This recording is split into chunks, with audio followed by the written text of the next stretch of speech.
good job. So Thank you very much. I know what you guys are doing. It's a long time over there. I've known you a long time at that company. I've done deals with that company and you were there, right? A lot of good friends like Dale Fry and John Myers. Yeah, good time at GE. Good morning, everyone. Thank you for being here and for giving us a chance to see some of the really exciting new technology that you pioneered that will help improve so many millions of lives.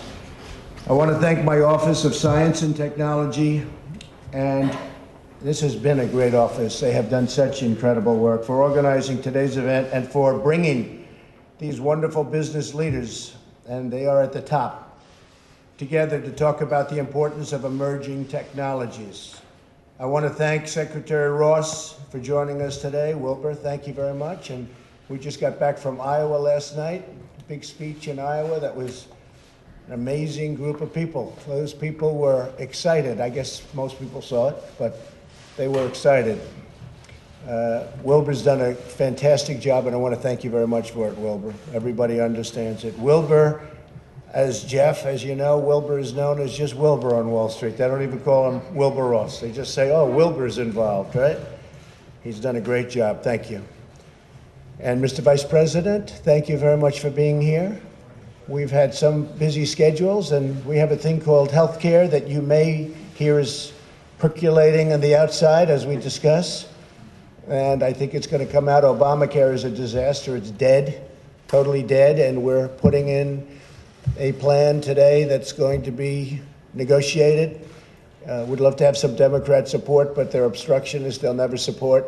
We won't get one, no matter how good it is, but we will hopefully get something done, and it'll be something with heart and very meaningful. And Steve, it's great to have you here, by the way. Really good. You've done a great job. I always say you got a hell of a lot of money for that sale. I don't think you've been given enough. I mean, I don't think you were ever given enough credit for the deal you did for your shareholders. What a deal that was.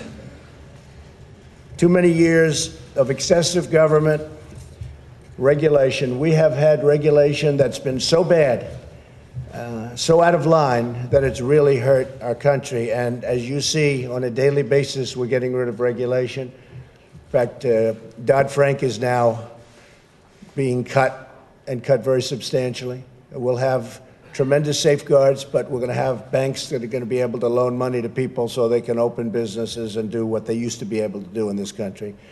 My administration has been laser focused on removing the government barriers to job growth and prosperity.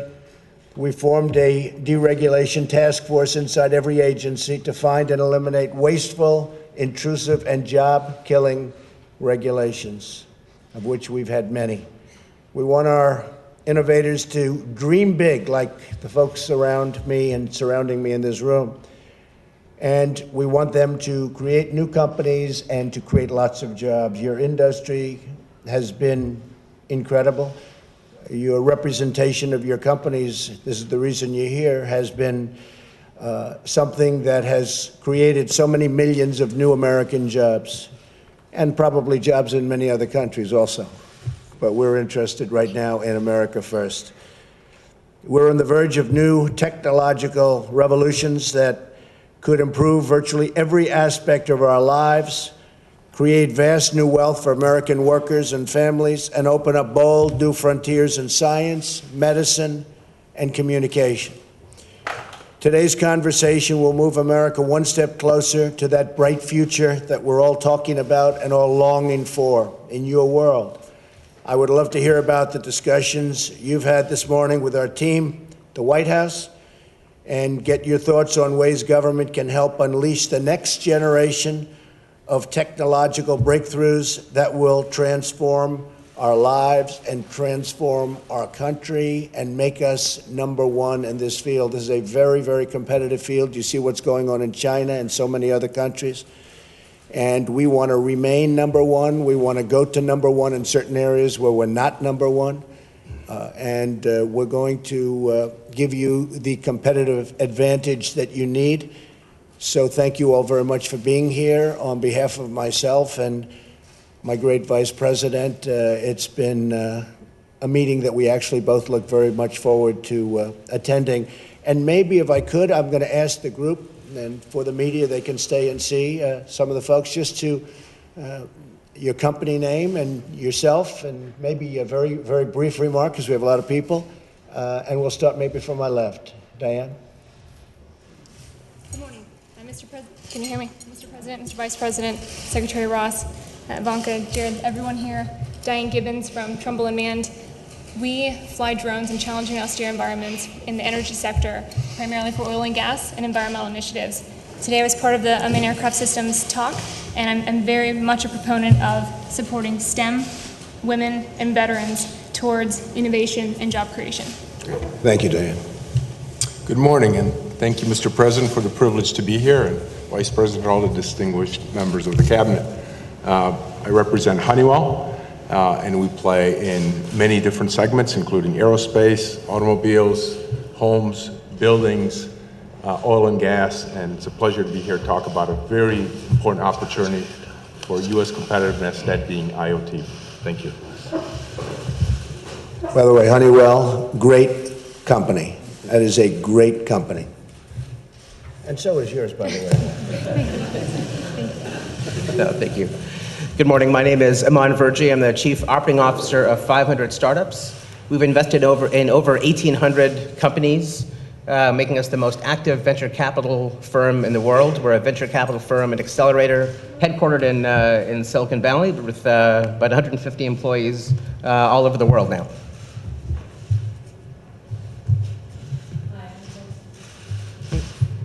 Jennifer Teagan. I'm with Cayuga Venture Fund, which is a micro VC in upstate New York.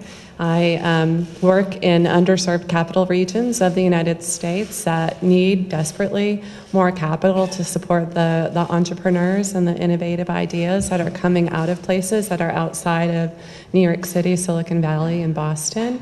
And we really appreciate the opportunity, or I really appreciate the opportunity to have my voice heard here today to talk about those things. And just want to encourage the administration that anything that you do for venture capital will pay off huge dividends, because we are the net new job creators in this country and have been for more than 3 decades. Good. All net new job growth created in the United States is because of investment by venture capital funds. Good, thank you, and great job you've done. Good morning, Mr. President and Mr. Vice President. My name is George Matthew. I'm CEO of Kespri. Kespri is an industrial drone manufacturer, drones made in the United States. Looking forward to spending some time with you showing an example of how industrial work is more easily accomplished with the use of a drone. And it's really changing how the innovative aspect of construction, engineering, and the industrial markets continue to evolve. Thank you. Good morning, Mr. President and Mr. Vice President, members of your staff. John Stratton from Verizon, and just very well-timed session here today. We are at the dawn of an age of a technological revolution, as you said, that will change the world. And with your focus on U.S. job creation and U.S. leadership in these industries, we think this is a great time for public-private partnership in this space. And John, how are you getting along with AT&T over here? We do okay. Getting along pretty good. Fiercely. What do you think, Randall? I don't know. Thank you very much. Thanks, John. Hello, Mr. President, Mr. Vice President. Thank you for having us here today. My name is Nick F. Stratus. I'm with Epic Ventures, a Salt Lake City-based venture capital firm. We're known for companies like Ancestry.com. If you've got your DNA tested, you probably worked with Ancestry.com, and for Instructure, which is a learning management system software developer. They make the Canvas learning management software. These are companies that have come out of places like Salt Lake City, and we invest in underserved startup ecosystems throughout the United States, including places like Albuquerque, Boise, Phoenix, Portland, and that's what we're here to represent. Thank you. That's great. Thank you. Good morning. I'm Tim Junio. I'm the CEO of Cadium. We index everything connected to the public internet, Silicon Valley tech company. So we're doing kind of what Google does for web pages for the Internet of Things. So never better time to start a company in America. So thank you so much. Thank you. Glad to be here. Thank you very much. Mr. President, great to be here. I think the subject of the industrial internet is a great topic. It's what brings companies like Tim's and big companies like GE together, big technology and 5G that Randall has, so great discussion. On a slightly different topic, we closed the locomotive deal in Egypt last weekend. Thanks to you and your team for your help I and think we helped. advocacy there. I think we helped. A big export, $600 million of exports from the U.S., so thanks for that as well. You had some competition from other countries. Germany. And I do think, yeah, Germany, isn't that nice? We did a good job. Yeah. It's very good. What was the number we're talking about? $600 million. 600 million. Yeah. Okay, that's great. Thank you. Good morning, Mr. President. I'm a general partner with Moore David Out Ventures. We're an early stage venture capital firm, and we look forward to playing our role in helping drive jobs in the United States, specifically through IoT and new industrial technologies. Thank you very much. Thank you. Good morning, Mr. President, Mr. Vice President. I'm Barry Eggers, founding partner with Lightspeed Venture Partners. We're a large and very active early-stage venture capital firm, and we have invested in over 1,000 entrepreneurs and created tens of thousands of jobs for Americans. Very large. Right, Wilbur? Very large. He is very large. Thank you. Thank you for being here. I'm Steve Case, entrepreneur, started America Online a few miles from here 32 years ago when only 3% of people were online. They're only online 1 hour a week, so we've come a lot of progress. And then about a decade ago, after that merger you referenced, I moved on and started the venture capital fund Revolution a few blocks from here, but I actually spent most of my time on the road. We call the Rise the Rest, celebrating regions and trying to get more capital flowing to more entrepreneurs and more places. We looked at the data, and all the states you won, over 30 states, if you added all of them up, last year they only got 15% of venture capital. So when people feel like they've been left out and left behind, they have been left out and left behind. We need to get more investors focusing on the entrepreneurs in Ohio and Pennsylvania. It's great you're in Iowa, That's right. Indiana, other places, to make sure we level the playing field so everybody everywhere really does have a shot at the American dream and feels part of the future. Thank you. Thank you, Steve. And you know, Steve really was early, I will tell you. He was right at the beginning. So congratulations. Yes. Mr. President, Mr. Vice President, thank you very much for the invitation. It's an honor to be here in the White House. My name is Ben Marcus. I'm the CEO of AirMap. We're an airspace management provider for drones. Our objective is to help make drones a part of everyday life, to help the drone industry scale by providing a safe and efficient operating environment for them. Thank you. Thank you. Hi, I'm Jan Garfinkel from Arboretum Ventures, which is a healthcare venture fund located in Ann Arbor, Michigan, that I founded 14 years ago. It was really founded on the premise that through innovation, I believed we could lower the cost of healthcare and still provide great clinical care. So we are now on our 4th fund. We've invested in over 40 companies. Half of them are in the Midwest, primarily the upper Midwest, and the other half are on the coast. We've treated over 3.5 million patients. We've created more than 4,000 jobs in those states that we're in, and we've returned about $2 billion in enterprise value to our investors. So you must be on pins and needles waiting to see what's coming out just about now, right? I On heard at healthcare. 9:30 it I mean, released. you I may don't know have if to- that's true. She I've may been in a actually leave meeting. this meeting. I think she's going to leave this meeting. No, this is more important right now. Thank you very much. Thank you. Good morning, Mr. President, Mr. Vice President. I'm Nelson Griggs. I represent NASDAQ, and we are thrilled to be here today. It's well known 90% of plus jobs are created once companies do go public, so having a robust capital markets, not only for the largest companies in the world, but for small caps is incredibly important to us, and it was great to be here today. Thank you. Thank you very much. Appreciate it. Hello, Mr. President. I'm Glenn Post. I'm CEO of CenturyLink, and we are one of the largest enterprise networking companies in the nation.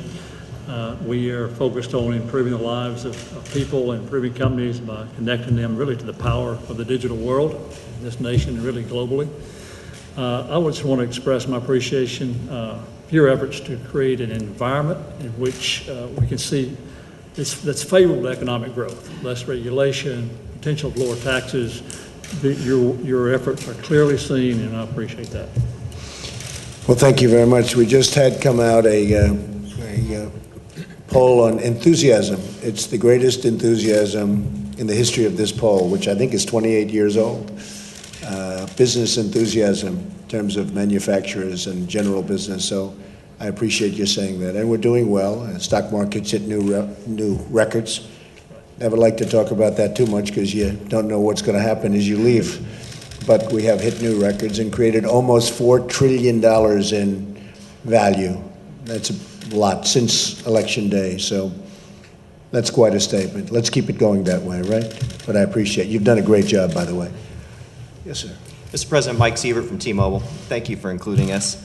This meeting comes at an important time because we're on the precipice of moving to 5G and bringing about the Internet of Things. And the position that the government takes is going to determine whether or not America continues to lead in technology at this time of transition. So the meeting comes at an important time, and thank you for the administration's open-mindedness to the regulatory environment that allow investment to flow at historic levels. And say hello to my very good friend. Absolutely. You know that. Thank you.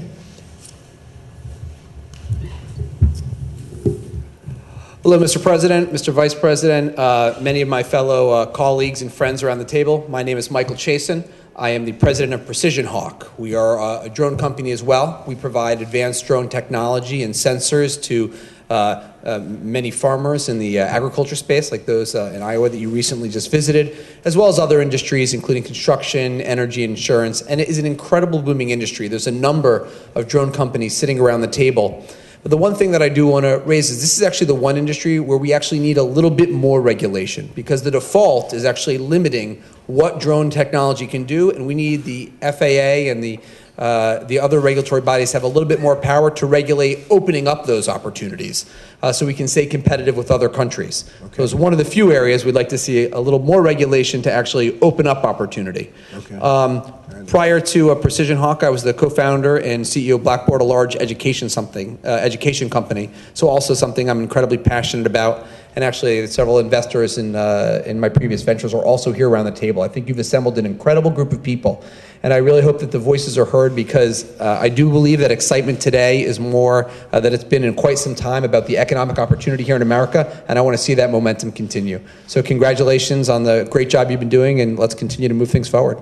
Thank you very much. Appreciate it. Good morning, Mr. President, Mr. Vice President. My name is Brandon DeClette. I'm the CEO and co-founder of Measure. We're one of the largest operators of commercial drones for the Fortune 500 here in the United States. We're committed to job growth, hiring more pilots here in the States, hiring vets. We also want to thank you for gathering drone experts so early in your administration and bringing together a great group of people to discuss how we make the regulations more flexible, make it easier for us to fly for companies like Sprint and inspect their cell towers and remove the dangers of potentially climbing those towers. So again, thank you for allowing us to have a voice. Thank you. Mr. President, Mr. Vice President, I represent SoftBank and I also represent Sprint. As you know, we have just created the world's largest venture capital fund, or $100 billion fund. Massa sends his regards. He told me to tell you that he stands 100% committed to the investment that we committed of $50 billion and create 50,000 jobs in the U.S. From a Sprint perspective, we're leading with a very iconic turnaround of Sprint, and we have some good ideas in terms of how the government can help us expedite the deployment of 5G and the Internet of Things. Thank you for having me here. He, right after the election, came up to my office. He said, because you won, I am going to invest $50 billion. I said, is that all? Can't you do more? And he actually has done more, which is interesting, but he's great. Say hello to him. Thank you. Good morning, Mr. President, Vice President.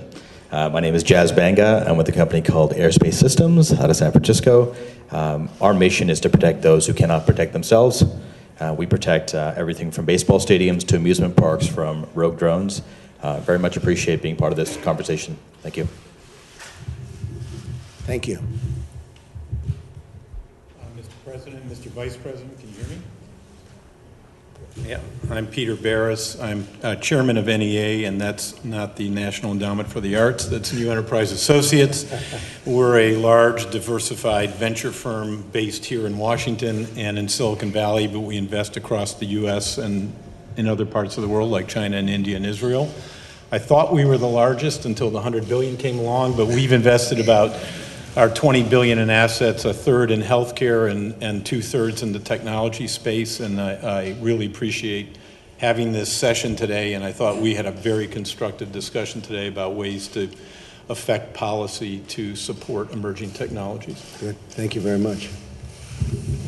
Hi, Mr. President, Mr. Vice President. I likewise thank you for putting this together. We had a very good conversation this morning about the timeliness of this particular meeting, because we're at a place where our industry has literally leapfrogged the world in terms of mobility broadband, mobile broadband. And we're leading the world, and as a result, Silicon Valley is leading the world in developing on top of this.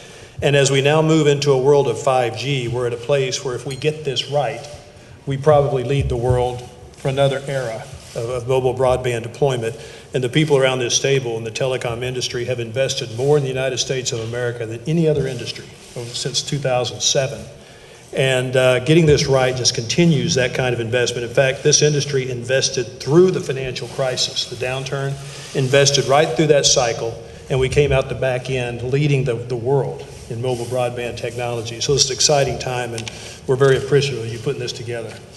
Well, I just have to say about Randall, though, the job you've done at AT&T, because it's like two companies you started, then it was made very different by government, and now here you are again. Really a top job, and I want to congratulate you. That's not easy to do. Most companies would have just disappeared. You didn't disappear, did you? No, sir. Congratulations. Thank you all very much. Thank you. Thank you very much. So, Mr. President, we do have a couple demonstrations for you. Oh, okay. And Would I you think- like to stay and watch, Peter? Would you like to watch a demonstration? So, come on. Randall, are you first? Or? I think I'm second. You're second? Oh, you're for George, you're first? Okay.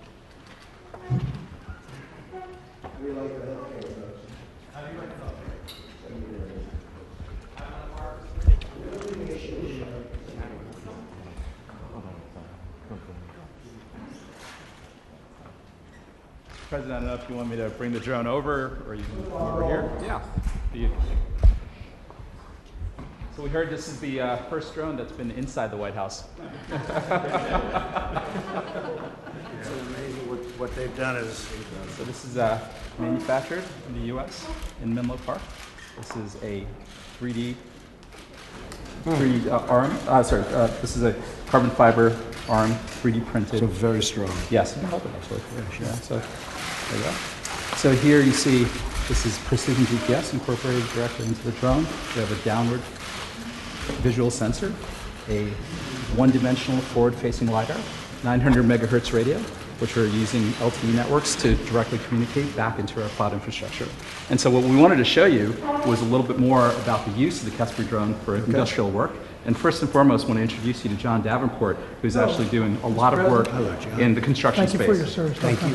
Thank you very much. Thank you, John. My name is John Davenport. I work at Madison Material and Whitaker Contracting. In order to keep an accurate inventory of the material we're producing here at the quarry, we have to go out in the field and survey it. Since implementing the drone, what used to take 2 weeks of data collection and a lot of asking to get over the physical effects, I can typically get the data collected on 3 quarries in 2 days. Safety is paramount. You don't just get hurt in this environment. You get dead. You're trying to climb up down these hills, and it's very significant act. I can't tell you how many times over the past 10 years I've fallen and slid, and rocks move out from my feet while I'm surveying these piles.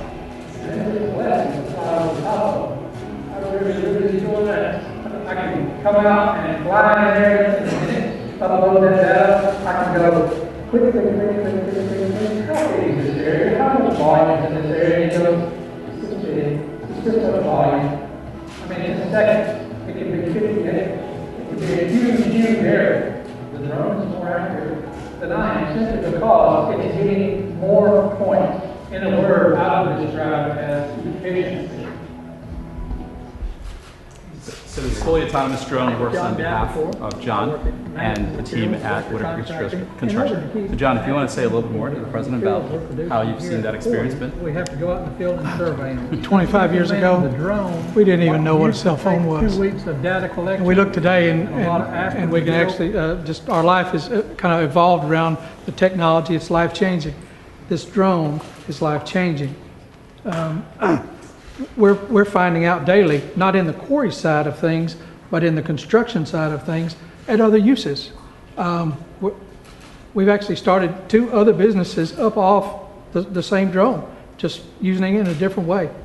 So that's. And yet right now drones are becoming very powerful too. I see where they're lifting people I don't know about the level of safety there, but I see that. But also, I guess they're going to be lifting very heavy material at some point. Yeah, there's an initiative with other companies underway to effectively have delivery being done by a drone. This drone in particular is about just being able to collect aerial intelligence in a seamless way and being able to deliver that to the user in a way that they weren't able to accomplish before. So John's able to get that work done in literally minutes after the drone flies versus usually it would take him days of just manual labor to be able to accomplish that same work. Fantastic job, John. Thank you, sir. Thank you very much. Thank you very much. Thank you, Mr. President. Thank you. Yeah, pleasure. Randall? Yes, Mr. President, I'm going to tell you everything you need to know about 5G technology in about 2 minutes, okay? Guys like Jeff Immelt and various Internet of Things, drones, autonomous cars are going to require a whole different level of speed and wireless networks. If you come over here, this is a residential neighborhood. If you want to get the kind of speeds required today, these lights are fiber. We have to take fiber to every one of these houses to get that kind of bandwidth. What 5G does, says forget about all that fiber out here. Get fiber to this small cell, which Marcelo is going to show you here. This small cell will broadcast this kind of bandwidth to all these homes, okay? You no longer need to run fiber in here. So you can have speeds that are multiples of what the fastest cable technology can deliver today into the home with wireless technology. If you move into the city, what's happening? If you want to get that bandwidth in there, the same thing. Fiber run to every one of these buildings. It takes a long time digging up roads, bridges, and sidewalks and so forth. 5G says no longer. In fact, all you need are small cells inside the city, and we can light up these buildings here as well, right?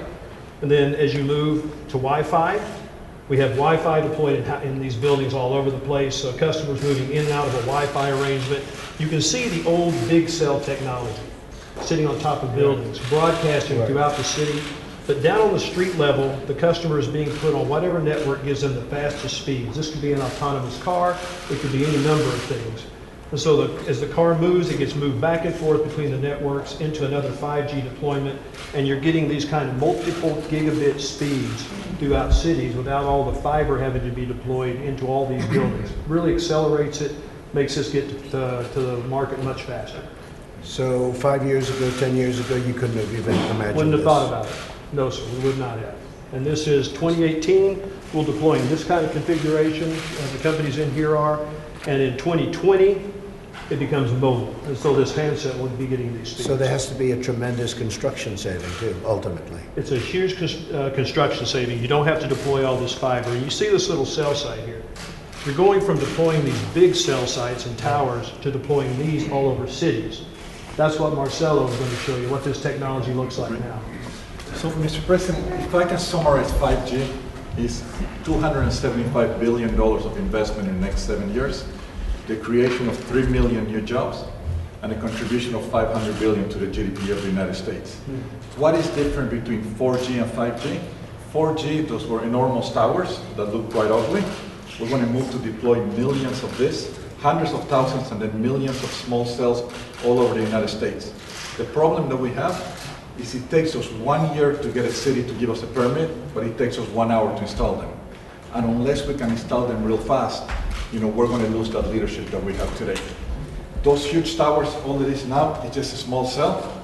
You put this on the utility poles, you put it in the cable strands, and that's all we need in order to enable. So when people ask about 5G, it is But they're mostly local permits you need? Basically, we run into trouble with cities, municipalities, counties. Each one has its own idea of how much they should charge, how long should it take. How much is a federal permit?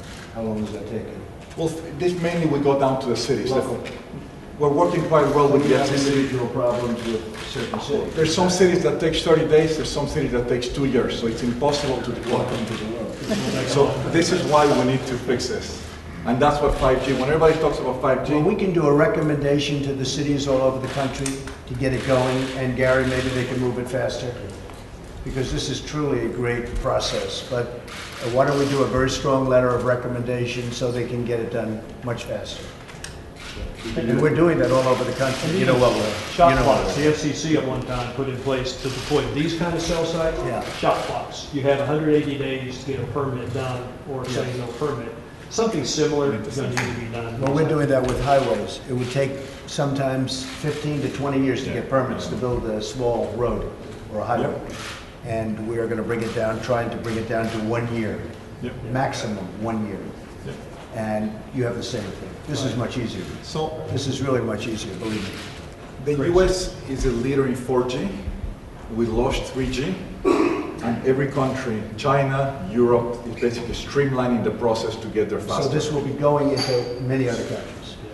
By other companies, by you, by whom? We only operate in the US, and our goal is to basically, we want the US to lead 5G because of the speed, because of the job creation. You will if you can get your permits. Absolutely. China has much less trouble getting permits, okay? The centralized government. Thank you, Mr. President. Great to see you. Thank you so much. Great job. Thank you, everybody. Thank you very much, everybody. Appreciate it. Thank you. Great. Amazing stuff.